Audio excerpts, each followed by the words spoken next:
Assalamualaikum warahmatullahi wabarakatuh. Perkenalkan, nama saya Hendrik Gunawan, NIM saya 2892350147, mata kuliah Manajemen Operasional. Dosen pengampu saya Bapak Hendra Permadi, STMM. Yaitu hari ini saya akan menjelaskan material requirements planning. Pengertian material requirement planning atau MRP merupakan sistem yang didesain khusus bagi kondisi permintaan bergelombang yang khas dan dependen. Tujuannya, poin pertama, menjamin ketersediaan material saat dibutuhkan. Poin kedua, menjaga level persediaan serendah mungkin. Poin ketiga, merencanakan kegiatan manufaktur atau pengiriman dan pembelian. Karakteristik dasar sistem MRP atau fokus pada kapan dibutuhkan. MRP lebih menekankan pada kapan suatu material dibutuhkan, bukan kapan harus dipesan. Informasi tentang tanggal permintaan membantu dalam penjadwalan dan pemesanan komponen secara tepat waktu. Prioritas pemesanan. Tidak semua pesanan memiliki tingkat kepentingan yang sama. Oleh karena itu, penjadwalan harus mempertimbangkan prioritas agar pesanan penting dapat memenuhi lebih dulu. Penundaan pengiriman permintaan. Karena adanya prioritas atau MRP memungkinkan penundaan terhadap permintaan yang kurang mendesak untuk mengoptimalkan proses produksi secara menyeluruh. Fungsi integrasi. MPN mengintegrasikan aktivitas produksi dan manajemen persediaan dengan sistem informasi sehingga memperkuat efisiensi pengendalian material dan waktu produksi. Proses perhitungan MPR. Poin pertama, menentukan kebutuhan bersih. Kebutuhan kotor atau gross requirement atau stok tersedia atau on hand atau penerimaan terjadwal atau schedule receipt.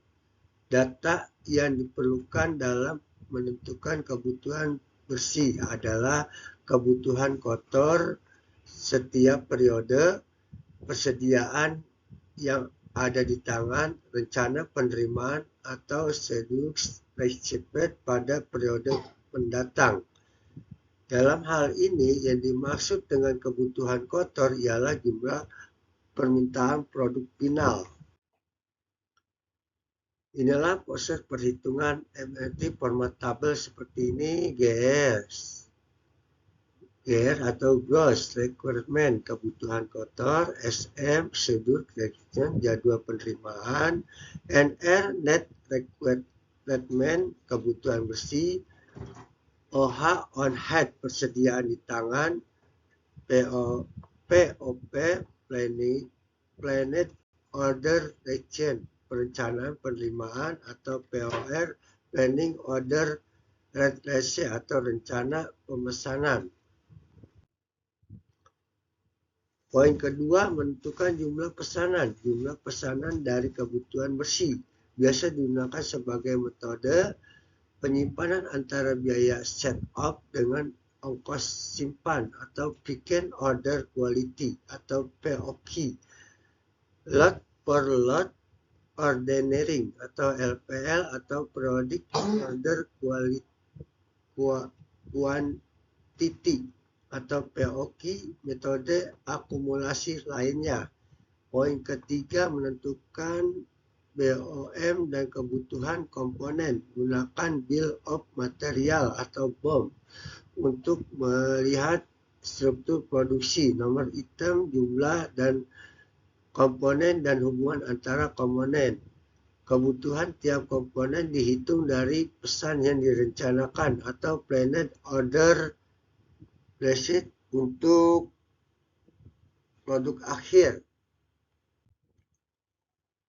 Poin keempat, menentukan tanggal pemesanan. Tanggal pemesanan disesuaikan dengan waktu kedatangan barang atau planned order receipt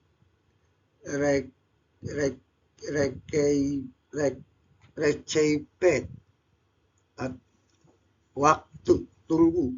Tujuan agar barang datang tepat waktu, tidak terlalu cepat atau terlambat. Metode lot untuk lot. Metode lot for lot atau LFL adalah metode pemesanan sesuai kebutuhan real. Tidak terjadi kelebihan persediaan sehingga biaya penyimpanan dapat ditekan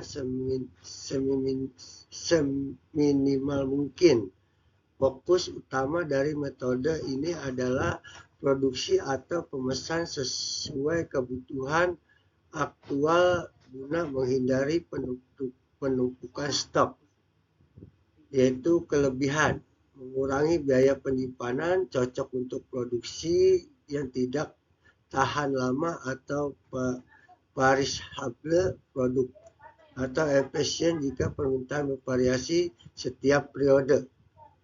Kekurangan, resiko keterlambatan bahan baku atau pengiriman yang bisa menghentikan produksi, tidak ada stok cadang untuk kondisi darurat. Contoh kasus PT Edep Herlet, produksi lampu membutuhkan 8 minggu pasukan komponen, membutuhkan mingguan 30, 40, 50, 40, 60, 30, 40, 30 unit. Biaya pemesanan 50.000 pesanan, biaya penyimpanan kosong karena tidak ada sisa persediaan. Inilah tabel dari MRP dan metode LPL. Minggu ke-1, minggu ke-2, minggu ke-3, minggu ke-4, minggu ke-5, minggu ke-6, minggu ke-8, kebutuhan bersihnya, perencanaan penerimaan, proyek persediaan, biaya pemesanan, biaya penyimpanan, dan inilah tabelnya. Lanjut, metode penyimbangan rata-rata periode. Metode PPB adalah teknik penetapan ukuran pemesanan lot sheet dengan tujuan penyimbangkan biaya pemesanan dan biaya penyimpanan. Metode ini bekerja dengan cara mengelompokkan kebutuhan beberapa periode agar frekuensi pemesanan tidak terlalu sering, jumlah persediaan tetap optimal, biaya penyimpanan dapat ditekan, produksi dan pelayanan tetap lancar. PBB mencegah pemborosan akibat pemesanan berlebih yang belum tentu segera dibutuhkan. Dasar perhitungan prinsip utama PBB adalah menyamakan biaya simpan total dengan biaya pengemasan setiap siklus. Inilah tabel metode penyimpanan rata-rata periode. Rumusnya PBB, biaya pemesanan, biaya simpan per unit atau periode. Dalam kasus PT Ederslit dengan menggunakan rumus di atas, nilai EPP dalam hitungan sebagai berikut, yaitu tabelnya adalah ukuran lot dengan menggunakan EPP. Ya, kita lanjut. Metode penyimpangan rata-rata periode menjelaskan sistem baris pertama. Barang dipesan hanya untuk kebutuhan periode saja. Satu periode satu saja. Tidak ada barang sisa yang disimpan, artinya tidak ada biaya penyimpanan. Baris kedua, barang disimpan untuk kebutuhan periode 1 dan 2 sekaligus. Kalau dibutuhkan periode 1 sudah dipakai, sisa untuk periode 2 sebanyak 4 unit disimpan.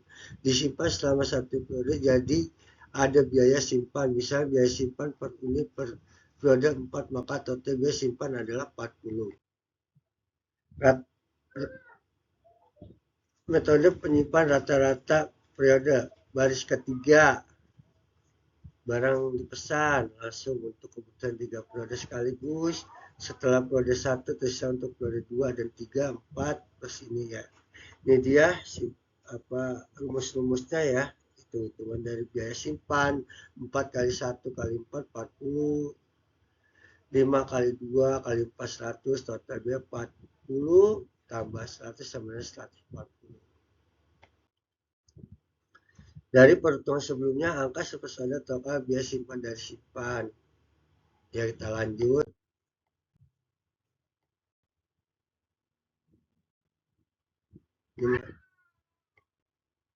Nah, ini kesimpulan metode POQ adalah yang paling efisien secara biaya dan total biaya hanya 270.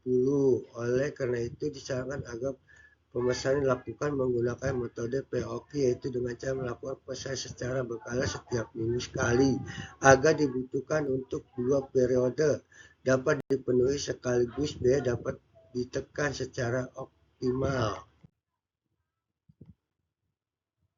Nah, ini strategi penting, strategi SCM. SCM mencakup seluruh alur dari bahan mentah atau proses produksi atau distribusi konsumen akhir. Tujuan utama mengoptimalkan nilai dalam setiap tahap rantai pasokan.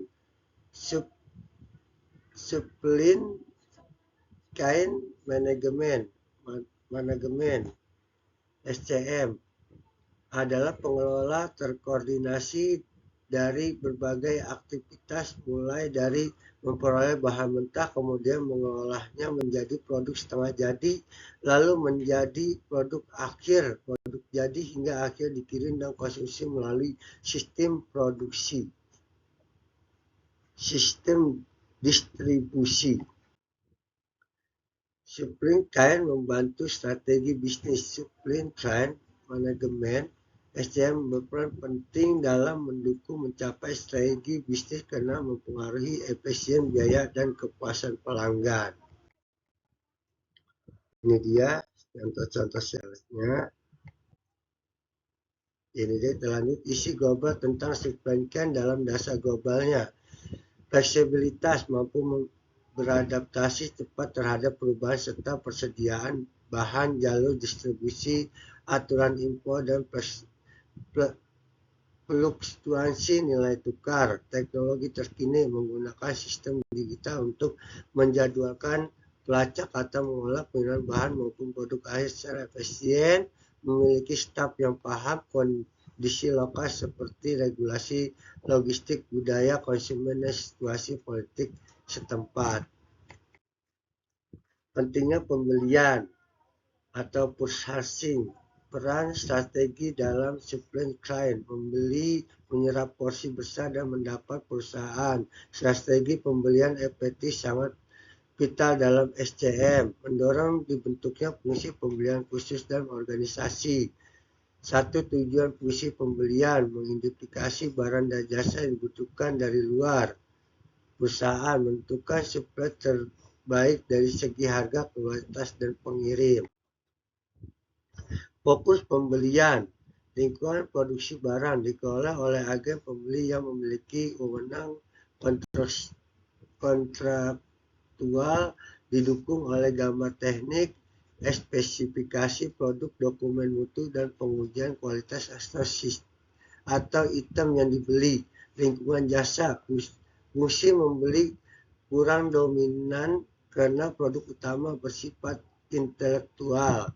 Pembeli biasanya untuk fasilitas pendukung seperti peralatan kantor, kendaraan, dan perlengkapan operasional.